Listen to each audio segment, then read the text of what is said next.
자, 이번 시간에는 재고자산 평가 조정 명세서를 설명드리도록 하겠습니다. 자, 재고자산 평가 조정 명세서라고 이름이 되어 있다 보니까 재고자산만 해당되는 것처럼 오해하실 수가 있는데, 이 조정 명세서에는 유가증권까지 같이 포함이 되어 있다라는 부분이고요. 자, 재고자산에는 기본적으로 제품, 상품 관련되는 부분 전부 다 포함을 합니다. 반제품, 제공품, 원재료, 저장품, 재고자산에 해당이 되고요. 유가증권은 주식, 채권, 집합투자재산, 그 다음에 보험업법에 의한 특별계정에 속하는 자산, 이렇게 규정으로 보실 수가 있습니다. 자, 이런 재고자산에 대한 평가가 중요한 이유는 뭐냐면, 특히 이제 재고자산 관련되는 부분을 한번 보시면 우리 손익계산서에 보시면 매출액이 나오죠. 자, 매출액에서 매출원가를 차감을 합니다. 매출원가를 차감해서 수익을 계산을 합니다. 그죠? 매출 총이익을 계산하도록 되어 있는데, 이 매출원가가 기초 부분과 단기 매입 부분, 기말 부분으로 되어 있는데, 기말 재고자산의 평가 가액이 증감이 있게 되면 바로 매출 총이익에 영향을 미치게 됩니다. 그죠? 그렇게 밀접한 관련이 있는 부분이고요. 그 다음에 이 기말 재고 금액이 다음 연도로 넘어오면, 차기로 넘어오게 되면 기초금액에 반영이 되게 됩니다.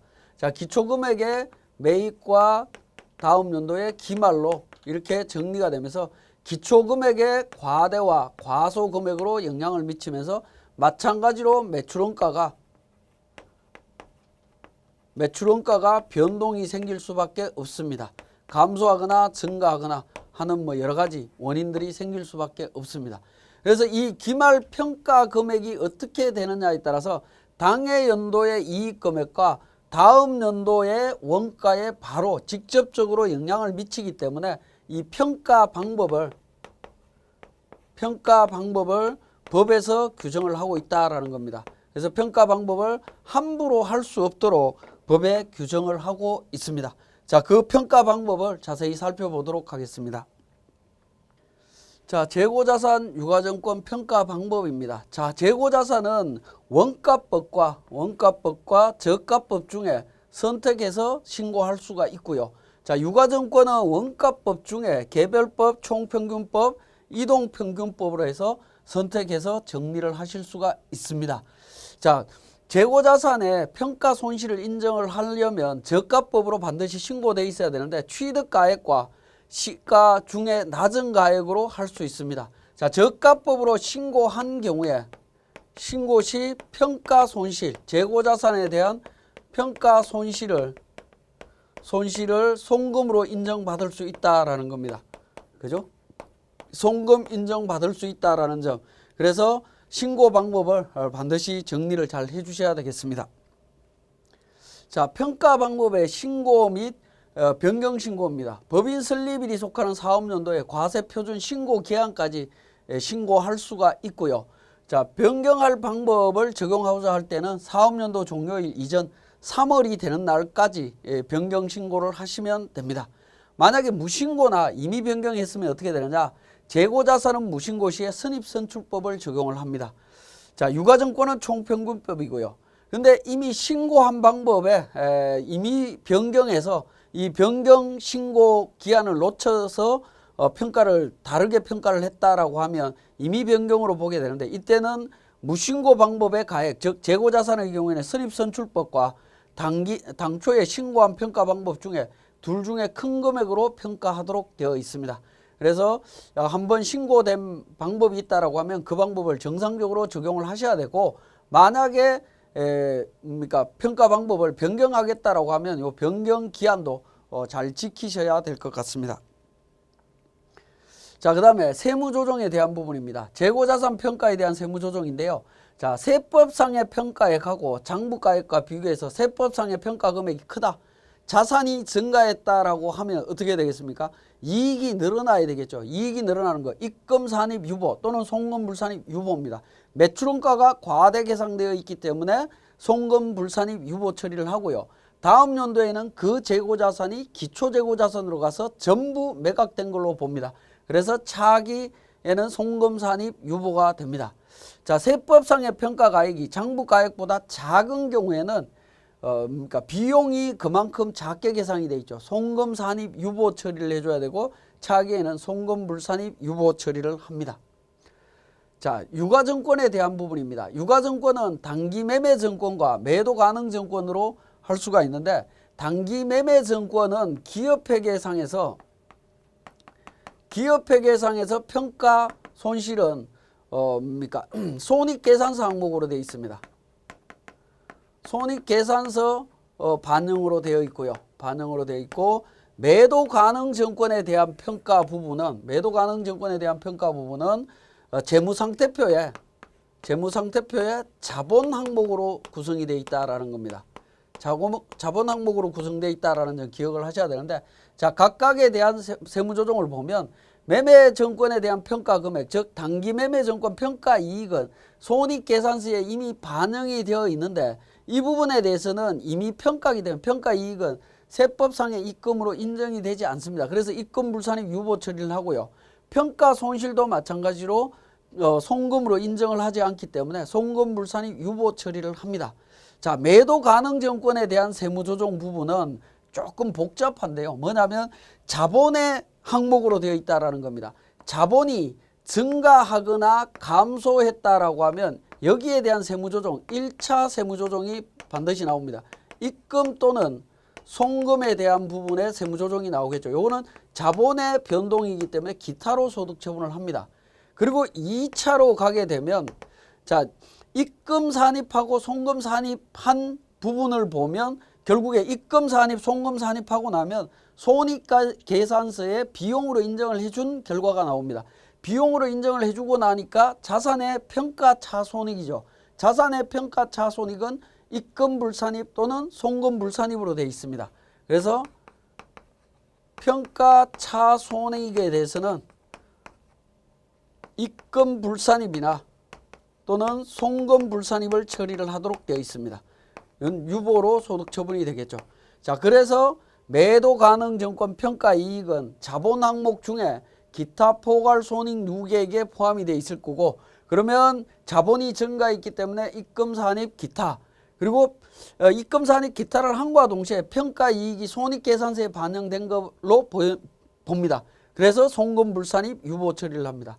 평가손도 마찬가지입니다. 매도가능증권 평가손도 송금산입 기타로 처리를 합니다. 왜냐하면 자본이 감소했기 때문에. 자, 감소 처리를 하고 나면 평가손실이 재무상태표에서 손익계산서로 넘어갔다라고 볼 수 있습니다. 손익계산서에 반영되어 있는 평가손실, 자산의 이미 평가이기 때문에 입금산입 유보 처리를 합니다. 즉 송금불산입 유보 처리가 된다라는 거죠. 그래서 유가증권은 단기매매증권과 매도가능증권에 대한 평가에 대한 세무조정이 다르다라는 사실 기억하시고요. 자, 재고자산과 관련되는 조정명세서 작성에 대한 실무를 우리 세무사랑 프로를 통해서 확인하도록 하겠습니다. 자, 교재 230페이지에 사례 문제가 있습니다. 기말 재고 자산에 대한 평가 방법과 평가액이 있고요. 4번에는 이제 단기 매매 증권과 매도 가능 증권에 대한 평가 내용이 나오고 있습니다. 자, 이것과 관련되는 세무조정은 우리 과목별 세무조정에서 재고자산 유가증권 평가 조정 명세서에서 작성을 합니다.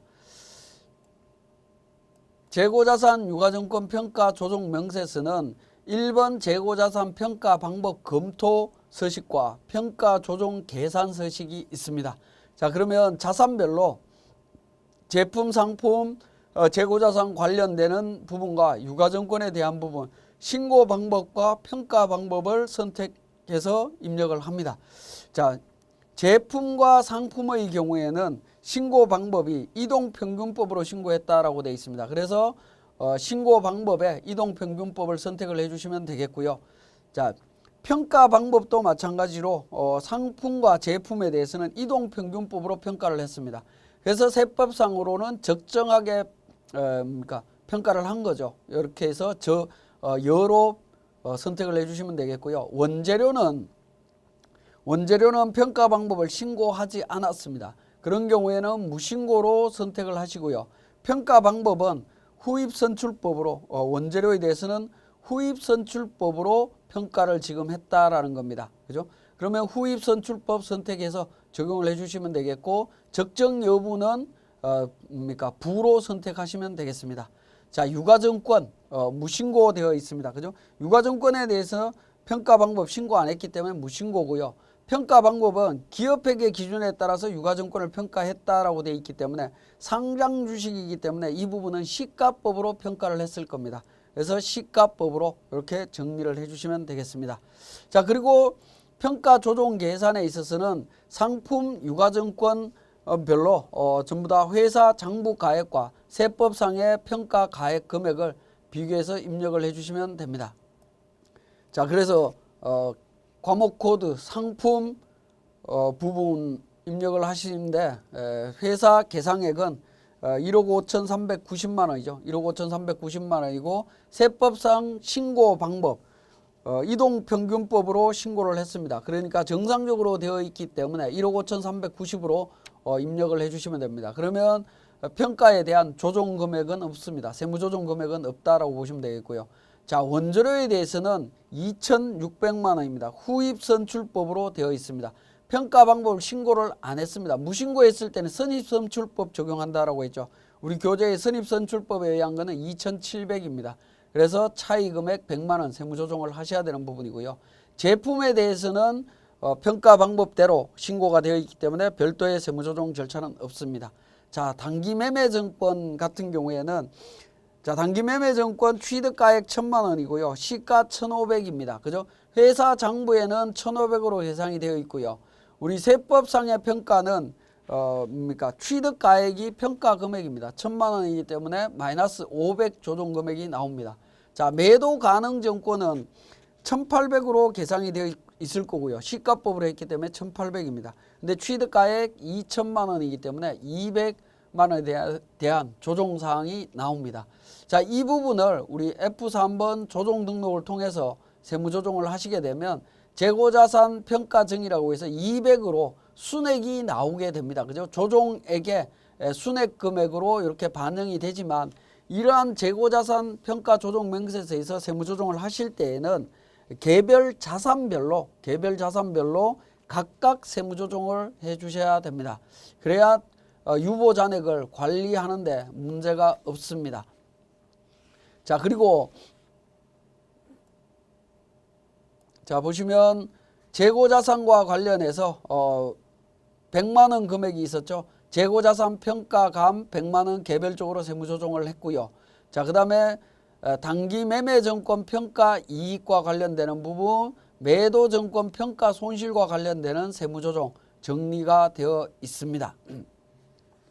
자, 그리고 매도가능증권 평가 손실 200만 원에 대한 세무조정, 평가 손실 200만 원에 대한 세무조정 나오죠. 자, 이 부분은 자, 우리 그 조정 명세서 상에서는 조정액에 대한 세무조정 사항만 나오지만 우리가 합계잔액 시산표라든가 이런 재무제표를 통해서 확인을 해보시게 되면 자본 항목에 매도 가능 증권 평가손이 계상되어 있는 것을 확인하실 수 있습니다. 자, 이 부분은 자본의 감소이기 때문에 송금 산입 기타 소득 처분을 하신 후에 이 금액은 바로 또 송금 불산입 유보 처분을 해 주셔야 되는 부분으로 이해를 하시면 됩니다.